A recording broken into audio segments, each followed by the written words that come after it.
오늘 주신 하나님의 말씀은 이사야서 40장 1절에서 11절 말씀입니다. 이사야서 40장 구약 1014쪽에 있습니다. 이사야서 40장 1절에서 11절 말씀까지 한 절씩 교독하겠습니다.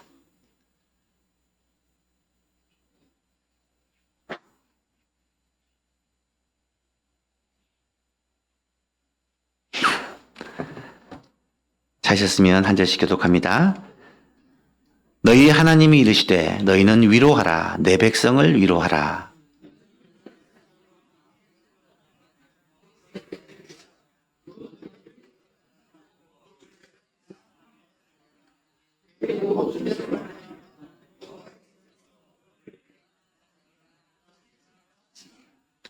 외치는 자의 소리여 이르되 너희는 광야에서 여호와의 길을 예비하라. 사막에서 우리 하나님의 대로를 평탄하게 하라.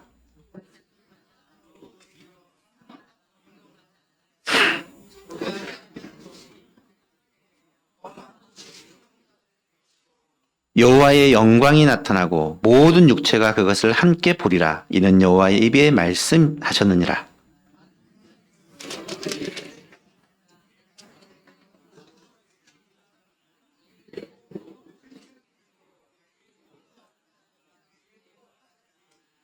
풀은 마르고 꽃은 시들면 여호와의 기운이 그 위에 불미라. 이 백성은 실로 풀이로다.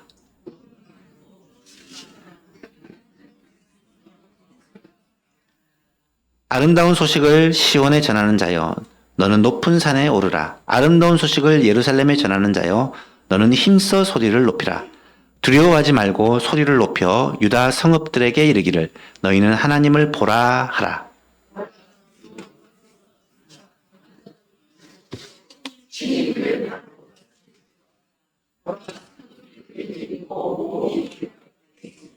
함께 있습니다.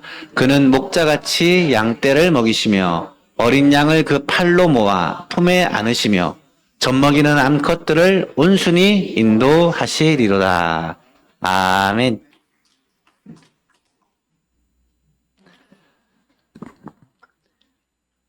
역대급으로 무더운 이번 여름철에 8월 한 달 동안 자칫하면 게을러지고 나태해지기 쉬운 우리의 신앙을 다시 한번 북돋우고자 기도에 대한 말씀을 함께 나누었고요. 이제 다시 9월부터 언약에 대한 말씀으로 돌아왔습니다. 2024년 우리의 스만교회 표어가 언약을 이어가는 교회입니다. 이를 위해서 우리가 성경에 나타나는 주요 언약들을 하나씩 살펴보았는데요. 이미 아담 언약부터 해서 노아 언약, 아브라함 언약, 모세 언약, 다윗 언약까지 우리가 살펴보았습니다. 이제 남은 것이 두 가지죠. 선지자 언약과 그리스도의 새 언약, 신약입니다. 신약 성경이야 우리가 너무나도 많이 알고 있고 또 살펴보았던 내용이고 이 선지자 언약을 좀 살펴보고 싶은데 선지자가 너무 광범위하더라고요. 여러분 성경의 선지서가 몇 권인 줄 아십니까? 대선지서가 5권이고 소선지서가 12권입니다. 합해서 17권이에요. 17권을 다 살펴볼 수 있는 시간은 없고 그 중에 가장 대표적인 선지서가 바로 이사야서라고 말할 수가 있습니다. 여러분 이사야서는 이사야가 지은 책이지만 물론 하나님이 성령으로 감동하여 이사야를 통해 기록한 책입니다. 이사야라는 이름의 뜻이 구원은 여호와께로부터라는 뜻이에요. 이사야서를 쭉 읽어보면 이 책의 주 내용도 하나님이 구원하신다라는 내용입니다. 이스라엘 백성들이 남유다가 불순종하고 우상숭배하여 결국은 나라를 빼앗깁니다. 하지만 하나님은 아브라함과 다윗과 약속하셨던 그 언약을 기억하시고 이 백성을 다시 구원하시고 회복을 시키세요. 그 내용들이 이사야서를 보시면 생생하게 기록이 되어 있습니다. 흔히 이사야서를 성경의 축소판이다라고 얘기를 합니다. 들어보셨어요? 이사야서가 성경을 축소한 것이다. 왜냐하면 성경 전체가 66권인데 이사야서도 66권이거든요. 이 이사야서가 성경 전체와 닮아 있는 모습을 여러 가지로 조사를 해보니까 아까 말씀드렸듯이 성경도 66권이고 이사야서도 66권이고 한번 띄워주실래요? 두 번째로 구약은 39권으로 이루어지는데 이사야서의 전반부가 39장으로 이루어져 있습니다. 그리고 신약이 27권으로 이루어졌는데 이사야서의 후반부가 27장으로 40장부터 66장까지 27장으로 이루어져 있습니다. 또한 구약 성경과 이사야서 전반부의 내용이 비슷합니다. 이스라엘의 역사와 죄와 심판을 다루고 있는 내용이고요. 신약 성경과 이사야서의 후반부 내용도 비슷합니다. 메시아 그리스도의 사역과 회복을 다루고 있다는 것이죠. 그리고 신약 성경의 시작이 세례 요한으로부터 시작됩니다. 예수님을 소개하면서 세례 요한의 사역으로부터 시작을 합니다. 마찬가지로 이사야서의 후반부, 오늘 살펴볼 40장에도 세례 요한에 대한 예언으로 시작이 되고 있습니다. 또 신약 성경이 새하늘과 새 땅에 대한 묘사로 마무리됩니다. 요한계시록 20장 이후에 새하늘과 새 땅에 대한 이야기로 마무리되는데, 마찬가지로 이사야서의 마지막 부분도 새하늘과 새 땅에 대한 예언으로 마무리되고 있습니다. 여러 가지 면에서 이사야서와 성경 전체가 좀 맞아떨어지는 것을 보게 됩니다. 따라서 우리는 이사야서 전체를 다 살펴보려니까 도저히 시간이 안 돼서 이 중에서도 메시아에 대한 예언이 집중되어 있는 40장부터 66장 사이의 내용을 좀 살펴봐야 되겠다라고 생각을 하게 되었고요. 오늘은 그 첫 번째 시간으로 이사야서 40장 이 말씀으로 함께 말씀을 나누고자 합니다. 오늘 본문에서 하나님은 내 백성을 위로하라는 메시지를 던지고 있습니다. 여러분, 하나님께서는 이스라엘 백성들이 오랫동안 징계와 심판으로 말미암아 고통을 당하다가 그 백성들이 낙심하여 있고 침체되어 있었을 때 그들을 향하여 위로와 소망의 메시지를 던지며 그렇게 시작을 하고 있는 것을 보게 됩니다. 그래서 오늘 설교의 제목을 내 백성을 위로하라 라는 이 메시지로 잡았습니다. 오늘은 이 말씀을 통해 주님의 위로와 소망을 주는 메시지가 구체적으로 어떤 것인지 이사야서 40장 1절에서 11절 말씀을 통해서 함께 살펴보려고 합니다. 1절에서 11절 말씀을 계속해서 읽다 보니까 4가지 정도의 메시지를 던지고 있더라고요. 첫 번째는 뭐냐? 회복의 시작은 내 백성을 위로하라 라는 메시지입니다. 1절 2절을 한번 읽어봅시다. 같이 읽어봅시다. 시작. 너희 하나님이 이르시되 너희는 위로하라. 내 백성을 위로하라. 너희는 예루살렘의 마음에 닿도록 말하며 그것에게 외치라. 그 노역의 때가 끝났고 그 죄악이 사함을 받았느니라. 그의 모든 죄로 말미암아 여호와의 손에서 벌을 배나 받았느니라 할지니라 하시니라. 아멘. 7월과 8월에 우리 교회에서 하는 이 큐티 교제를 가지고 같이 큐티 하신 분들은 아실 거예요. 이사야서 1장부터 36장까지 내용을 살펴보았어요. 이사야서 1장부터 36장까지 내용으로 제가 계속해서 묵상하고 설교를 하면서 느낀 점이 뭐냐면 힘들다라는 거예요. 왜냐하면 계속해서 죄에 대한 진노와 심판의 메시지가 거듭거듭 나타나고 있기 때문에 유다의 죄를 지적합니다. 유다가 그 죄에 대해 심판을 받을 것을 예언하죠. 유다 주위에 있는 나라들, 블레셋이라든지 모압, 암몬, 에돔 근처에 있는 모든 나라들의 죄를 하나하나 지적하며 그들이 하나님의 심판을 받을 것이다 라고 말하고 있습니다. 유다를 심판하는 유다에 대한 징계의 도구로 쓰신 나라가 어느 나라입니까? 아수르 바벨론입니다. 그런데 아수르 바벨론이 유다를 징계하기 위한 하나님의 막대기, 하나님의 도구였는데 그들이 교만하여 하나님의 백성들에 대하여 하나님이 허락하신 것 외에 더 무자비하게 행했을 때 하나님은 그들을 향하여 더욱 진노하시고 하나님의 심판을 예언하십니다. 어쨌든 죄와 심판에 대한 메시지가 계속 반복이 돼요. 힘들죠. 하지만 우리가 꼭 기억해야 될 사실이 있습니다. 결국 하나님의 은혜와 회복이 임하기 위해서는 죄가 회개되어야 되고 하나님 앞에 엎드려야 된다는 거예요. 사랑하는 예수만교회 성도 여러분, 하나님의 은혜를 잊기 위해서 먼저 죄사함의 은총을 붙드시는 여러분 될 수 있기를 바랍니다. 예배 자리에 나오면서 올해부터 사죄의 기도, 회개의 기도가 들어간 이유는 하나님을 만나고 예배하기 위해서는 반드시 우리 죄가 하나님 앞에 자백되어지고 이 죄가 예수 그리스도의 보혈로 깨끗하게 씻음 받았다는 확신을 가지고 나갈 때 하나님과 만나고 하나님과 교제할 수 있기 때문입니다. 이사야서의 전반부는 이 죄와 심판에 대한 메시지로 가득한데 40장에 딱 들어오니까 분위기가 완전히 바뀌어요. 하나님의 백성을 하나님이 징계하셨고 하나님께서 곧 고난당하게 하셨지만 이제는 하나님의 긍휼하심이 그들에게 베풀어질 것이고 하나님의 구원의 역사가 나타날 것을 선포하고 있는 거예요. 다시 한번 1절 2절을 보시면 내 백성을 위로하라 라는 메시지로 시작을 합니다.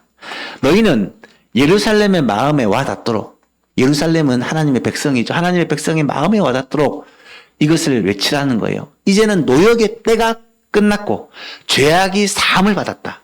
너의 모든 죄로 말미암아 벌이 배나 받았기 때문에 이제는 하나님의 위로와 회복의 역사가 나타나게 될 것이다 라고 선포하라는 것입니다. 여러분, 이 위로와 회복, 하나님의 구원 역사는 삼중적인 의미가 있습니다. 하나님이 어떻게 하나님의 백성들을 위로하시고 회복시키느냐. 첫 번째는 포로로 잡혀갔던, 바벨론의 포로로 잡혀갔던 그들이 하나님의 은혜로 말미암아 본국으로 다시 돌아오게 됩니다. 우리가 여러 번 살펴보았던 포로 귀환 사건이죠. 두 번째는 메시아이신 예수 그리스도가 오심으로 말미암아 하나님의 백성 가운데 회복과 구원의 역사가 진행되는 거예요. 그리고 마지막으로는 예수님의 재림과 함께 장차 온전한 구원과 회복이 이루어질 것입니다. 여러분, 구원이 이렇게 삼중적으로 되었다는 것은 우리에게 굉장히 큰 은혜입니다.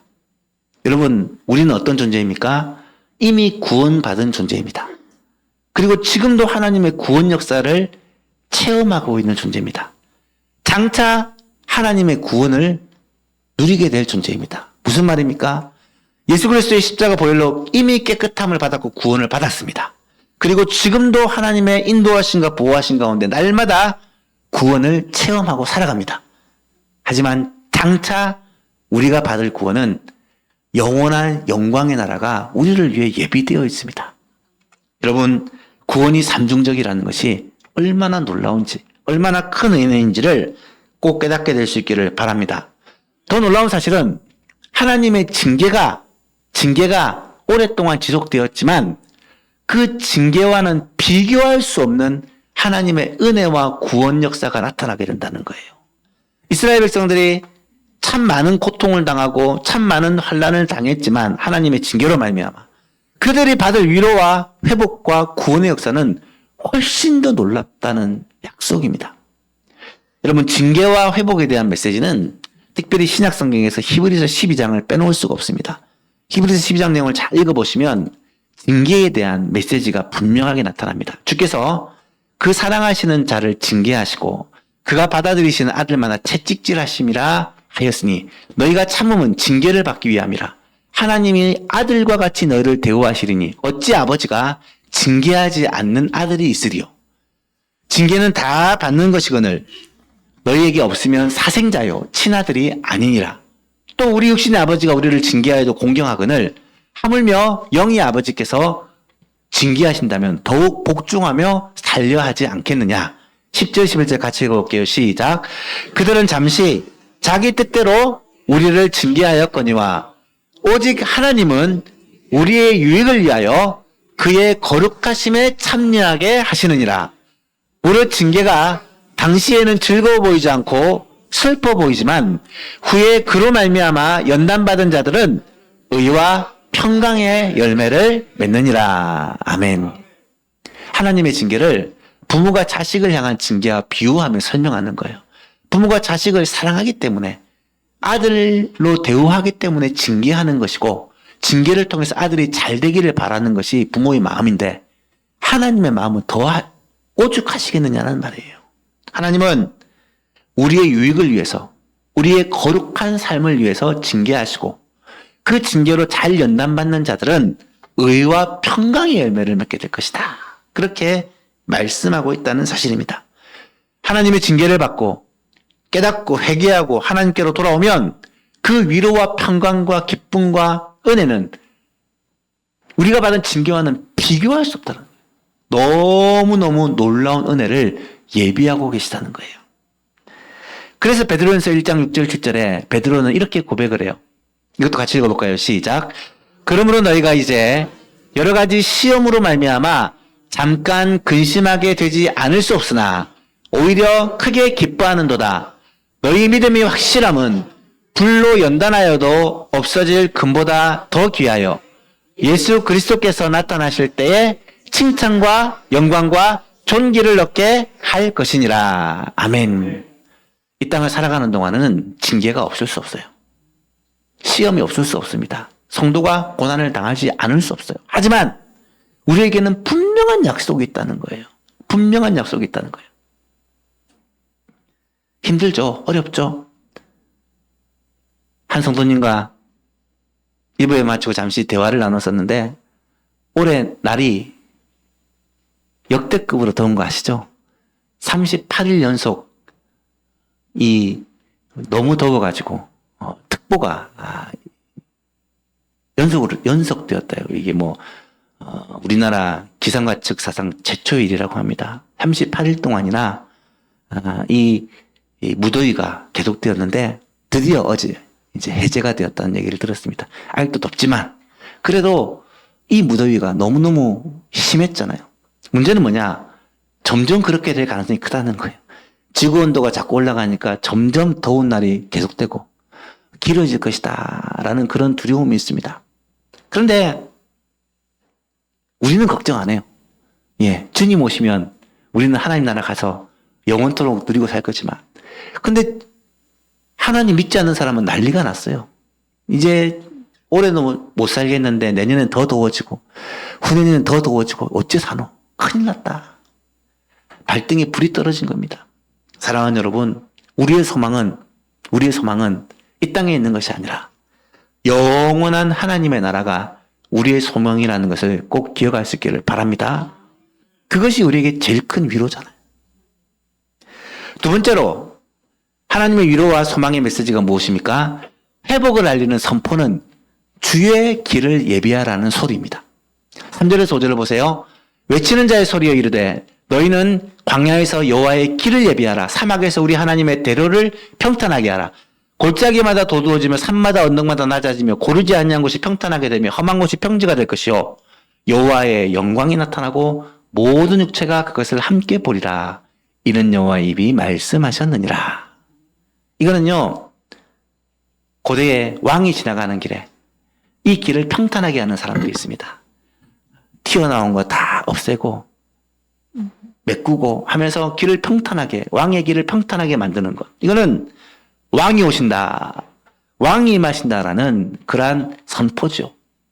여러분, 이 땅에 왕으로 오시는 하나님, 이 땅에 임하시는 여호와, 그분이 누구십니까? 예수 그리스도시라는 거예요. 이 땅에 오신 하나님, 예수 그리스도의 오심을 선포하고 환영하는 메시지. 이 메시지가 어디서 울려 퍼집니까? 광야에서, 사막에서 울려 퍼집니다. 여러분, 이 메시지를 전하는 자가 누굽니까? 세례 요한이죠. 세례 요한이죠. 마태복음, 마가복음, 누가복음, 요한복음에서는 이 세례 요한의 사역을 다 소개하면서 예수님의 오실 길을 예비하는 자라고 그렇게 소개하고 있다라는 사실입니다.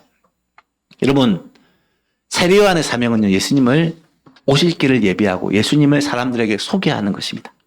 세례 요한이 대단한 사람이었고 사람들에게 칭찬받고 인정받는 사람이었지만 그는 자신의 사명을 다 하고 조용히 사라집니다. 그리고 모든 영광과 관심은 누구에게 집중돼요? 그리스도께 집중되는 거예요.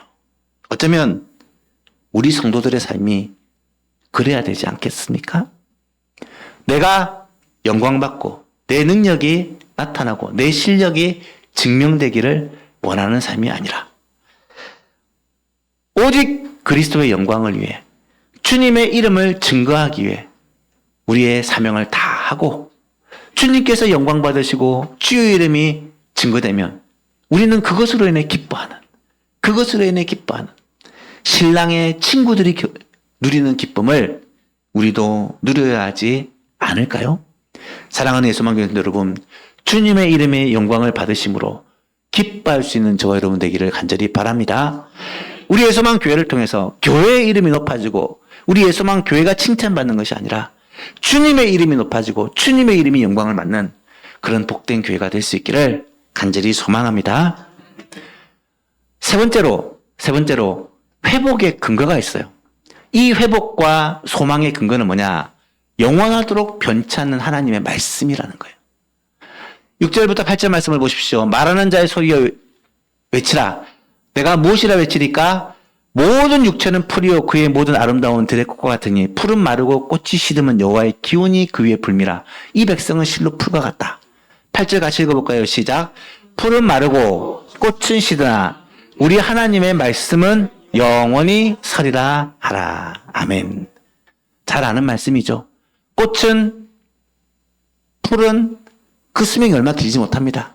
금방 마르고 시들 수 있어요. 하지만 하나님의 말씀은 영원히 서리라. 영원히 변하지 않는다. 여러분, 구원의 길이신 예수님, 구원의 유일한 방법이신 그리스도, 메시아, 그분이 왜 구원의 유일한 길이십니까? 하나님이 예수님을 구원의 유일한 길로, 방편으로 그렇게 약속하셨기 때문입니다. 하나님은 예수 그리스도 외에 다른 어떤 구원의 길을 허락하신 적이 없어요. 보십시오. 인류가 범죄한 직후 하나님은 구원자를 세우실 것을 약속해 주셨습니다. 아담에게 여자의 후손을 통해 이 구원 역사를 이루실 것이라고 약속해 주셨습니다. 여러분, 노아가 방주를 짓고 하나님의 그 홍수 심판을 대비합니다. 방주가 누굽니까? 예수 그리스도를 상징하는 것입니다. 하나님의 구원의 유일한 길이신 예수 그리스도를 이 방주가 보여주고 있는 거예요. 아브라함 때 하나님은 세 가지 약속을 주십니다. 내가 내 말을 듣고 고향 친척 아버지 집을 떠나 내가 지시할 곳으로 가면 내게 큰 민족을 주고 땅을 주고 뭘 주겠다? 복의 근원이 되게 하겠다. 너로 말미암아 내 후손으로 말미암아 천하 만민이 복받게 하겠다. 내 후손은 누구를 가리킵니까? 그리스도. 갈라디아서 분명히 말씀하고 있습니다.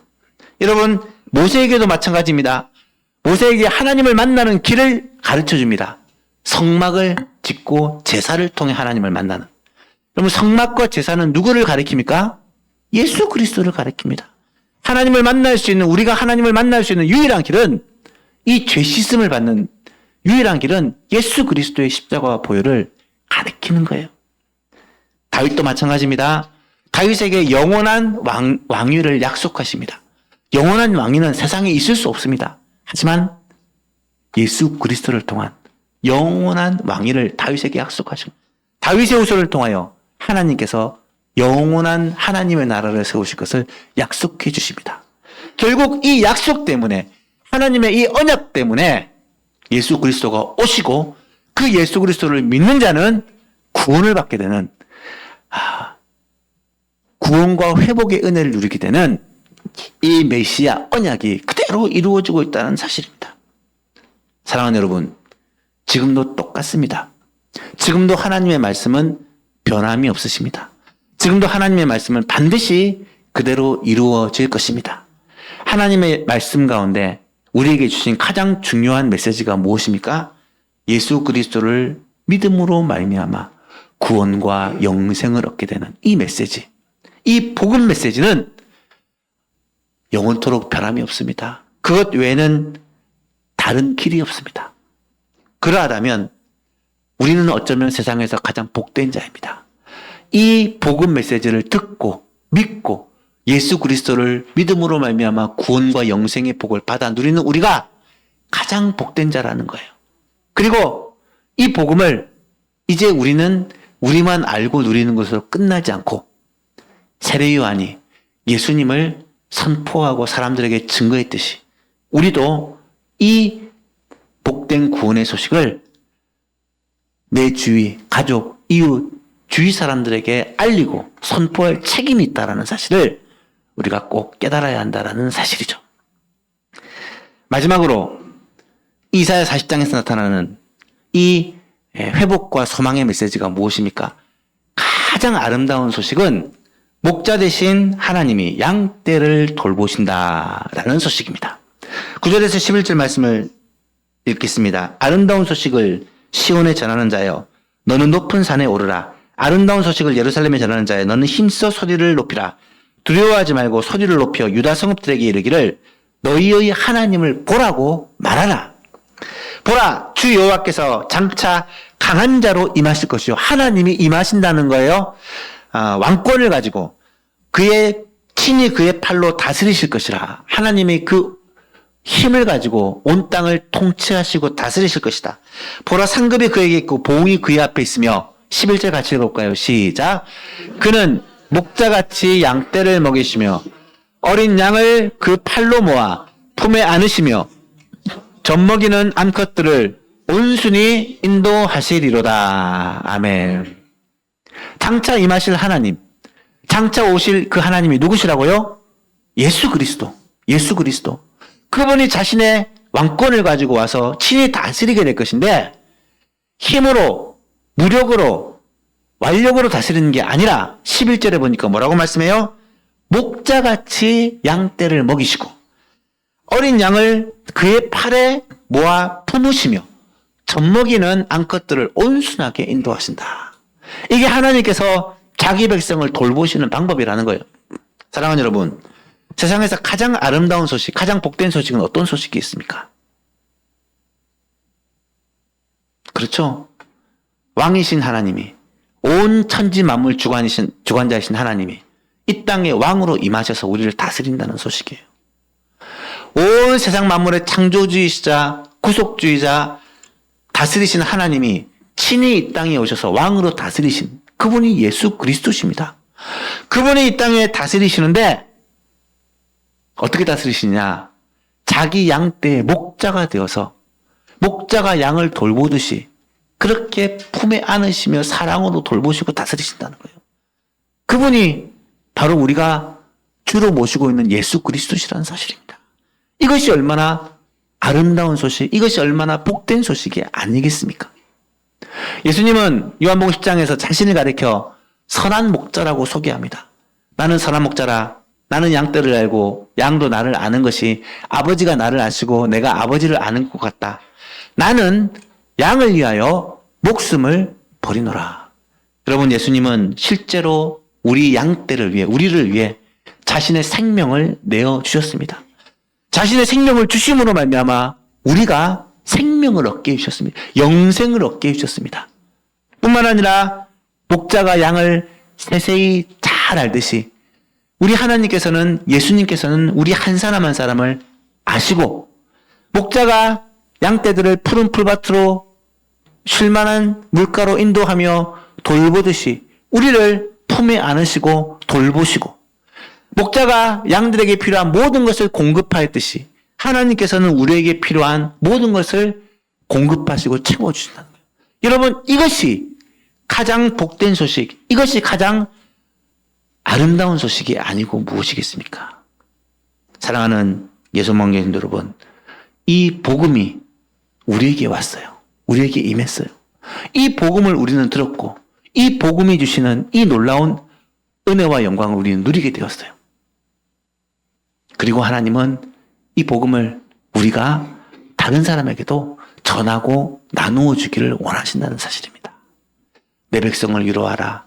이제는 환난의 때, 고난의 때가 끝났고 이제부터는 하나님의 위로와 하나님의 회복의 역사가 시작될 것이다. 이 선포하심을 우리가 먼저 듣고 이제는 그 복된 메시지를 사람들에게 알리는 그런 귀한 성도님들 될 수 있기를 주님의 이름으로 축복합니다. 말씀을 맺습니다. 이사야 40장은 위로와 소망의 메시지가 시작되는 장입니다. 우리에게 주신 위로와 소망의 메시지가 어떤 것입니까? 네 가지를 말씀드렸습니다. 회복의 시작은 내 백성을 위로하라는 메시지입니다. 회복을 알리는 선포는 주의 길을 예비하라는 소리입니다. 주의 길을 예비하라는 것은 왕이 오신다. 예수 그리스도께서 다스리신다. 통치하신다. 회복의 근거는 영원하신 하나님의 언약이다. 이 언약이 그대로 이루어진다.